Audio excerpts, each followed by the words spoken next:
बाबर आजम, शाहीन अफरीदी और नसीम शाह को ड्रॉप कर दिया गया। पाकिस्तान के टेस्ट क्रिकेट में बाकमाल परफॉर्मेंस, बाकमाल सिलेक्शन और बाकमाल रिजल्ट जारी हैं।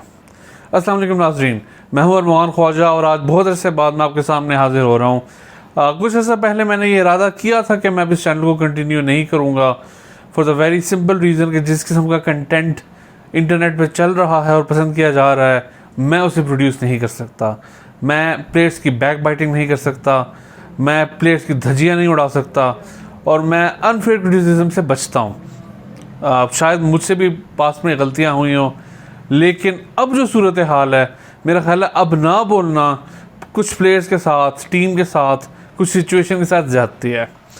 आज की डेवलपमेंट ने तो डेफिनेटली मुझे कन्विंस कर लिया है कि इस पर बात करनी इंतहाई अहम है। पाकिस्तान की तारीख में से बेहतरीन बैट्समैनों में से एक बाबर आजम को ड्रॉप कर दिया गया है। पिछले 18 या 19 टेस्ट इनिंग्स में उनकी कोई 50 नहीं है, मल्टीपल स्टार्ट्स हैं, लेकिन he has not lived up to the highest standards he is created. और हमारे यहाँ तो आवाम को लगता है कि बाबर आजम ने सेंचुरी नहीं मारी तो Babar Azam has failed. High standard set किए उन्होंने, बड़ी अच्छी बात थी, लेकिन अब वो उनको ही नुकसान पहुँचा रहे हैं। हमारे फैंस भी कुछ ऐसे हैं, एक दिन वो आपको बादशाह बना देते हैं और दूसरे दिन फ़कीर। बाबर आजम से एक जेलसी फैक्टर हमें बहुत सारे साबिका प्लेयर्स में और सो कॉल्ड एक्सपर्ट्स में नज़र आता है, और उसकी वजूहात भी वाज़ेह हैं। एक प्लेयर जो कि आपके टैलेंट से 4 गुना ज़्यादा टैलेंटेड हो, बहुत सारे प्लेयर्स उसको पसंद नहीं करेंगे, कोई ऐसी बात नहीं है। जहाँ तक बात है फास्ट बॉलिंग की, हमारे इश्यूज़ हैं। शाहीन अफरीदी और नसीम शाह को मेरे ख्याल में without any particular reason target किया जा रहा है। बॉलिंग हमारी जनरली इश्यूज़ का शिकार है। अब जो हमारी टीम तश्कील पाई है दूसरे और तीसरे टेस्ट मैच के लिए, और जो पहले मैच में थी, उसमें ज़ाहिर फ़र्क आ गया है। कामरान गुलाम या मोहम्मद हुरैरा में से कम किसी एक को चांस दिया जाएगा बाबर आजम की जगह पे, और both of them deserve a test match opportunity. वो पिछले कई सीजन से रन भी बना रहे हैं, उनकी परफॉर्मेंस भी अच्छी है। At the expense of Babar Azam, probably not. अगर हम बाकी बैटिंग लाइनअप को देखते हैं तो एक मिस फायरिंग अब्दुल्ला शफीक हैं। पिछले मैच में उन्होंने एक सेंचुरी स्कोर की, लेकिन उनके रीसेंट फॉर्म काफ़ी बुरी रही है, और जिस तरह दूसरी इनिंग में आउट हुए, it wasn't really a pretty site.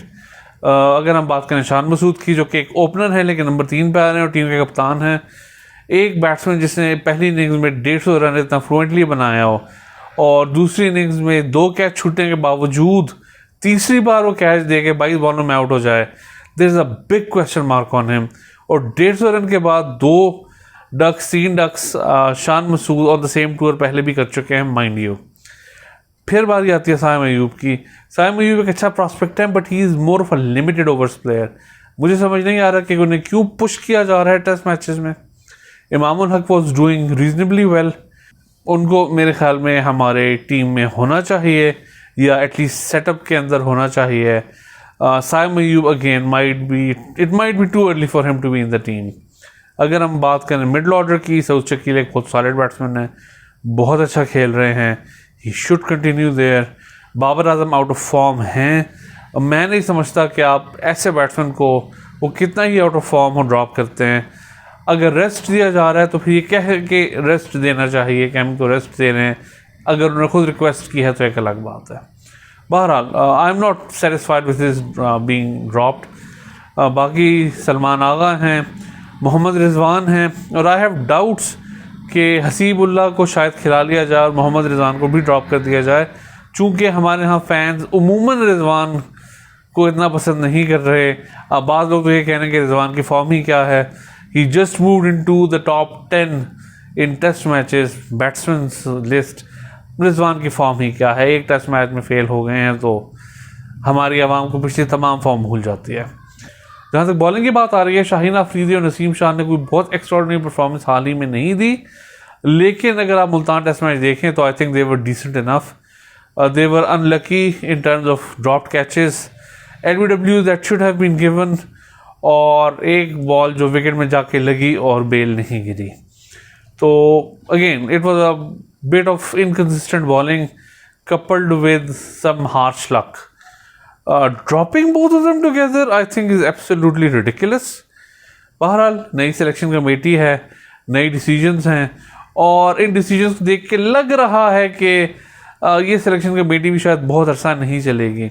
Multan test में हम उसी पिच को यूज़ कर रहे हैं जो पहले मैच में इस्तेमाल की गई थी, दूसरा टेस्ट मैच भी ऑब्वियसली मुल्तान में ही है, तो दिस माइट बी इंटरेस्टिंग। मैं तो दुआ को हूँ कि पाकिस्तान टॉस जीते और पहले 600 रन बना ले, इसलिए कि जो हालात चल रहे हैं, शोएब या लीच या अगर कोई और जो रूट जैसा बॉलर भी आ गया तो पाकिस्तानी बैट्समैन कोई बहुत ज़्यादा जहमत नहीं करेंगे रेजिस्टेंस की। उन्होंने वहीं पर स्लिप्स मैच देने हैं, LBW होना है, शॉर्ट लेग को कैचेस देने हैं और अलाइक इसी तरह वो आउट होते रहेंगे। तो मेरे ख्याल में ये एक प्रॉब्लम क्रिएट कर सकती है तीसरे दिन, चौथे दिन, पाँचवें दिन तो शायद एक इंडियन पिच का मंजर पेश करे पहले दिन के टेस्ट मैच के। बहरहाल overall I am honestly not satisfied. मैं समझता हूँ कि मीर हमज़ा के साथ या खुरम शहजाद के साथ आमिर जमाल के साथ ये ज़्यादती है। उन्हें अगेन पुश किया जा रहा है एक डेड विकेट के ऊपर, और एक्सपीरियंस उनमें से भी किसी का इतना नहीं है इंटरनेशनल का। मोहम्मद अली एक और फास्ट बॉलर हैं जो शायद खेलें, और मैं समझता हूँ अगर आप मेरी ज़ाती राय लें तो नसीम शाह और शाहीन अफरीदी ज़्यादा एक्सपीरियंस्ड हैं इंटरनेशनल क्रिकेट के टर्म्स में, और ओवरऑल पेस ज़्यादा है। मेरे ख्याल में talent, again this is my personal opinion, ज़्यादा है। फास्ट बॉलिंग का डाउनफॉल क्यों आया है इसके ऊपर हम इंशाल्लाह एक डेफिनेटली सेपरेट वीडियो बनाएंगे। स्पिन बॉलिंग का डाउनफॉल क्यों आया है इसके ऊपर भी हम इंशाल्लाह एक सेपरेट वीडियो बनाएंगे। बैटिंग में क्या इशू हैं इस पर भी हम एक सेपरेट वीडियो बनाएंगे। करंट बॉटम लाइन इज हम चौथे लगातार मैच के अंदर अपना बॉलिंग लाइनअप कम्प्लीटली चेंज कर रहे हैं, अगर आप बांग्लादेश से अब तक के मैचेस देख लें। दूसरी बात यह है कि आपके जो बैटिंग लाइनअप है, मोहम्मद हुरैरा और कामरान गुलाम need a longer run.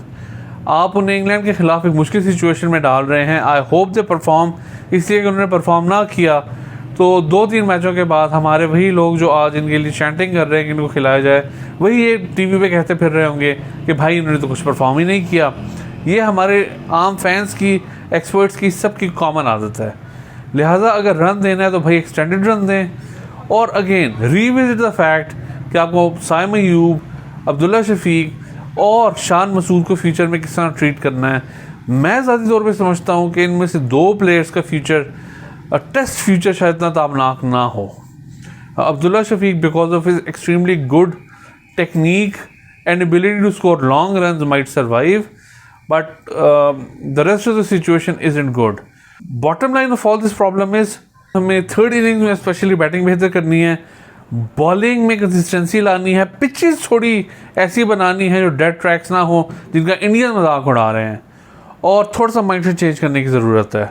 I hope this team, any team will perform well, और आई होप कि पाकिस्तान और इंग्लैंड की सीरीज़ कंपेटिटिव होगी। We will be meeting you real soon. अल्लाह हाफिज़।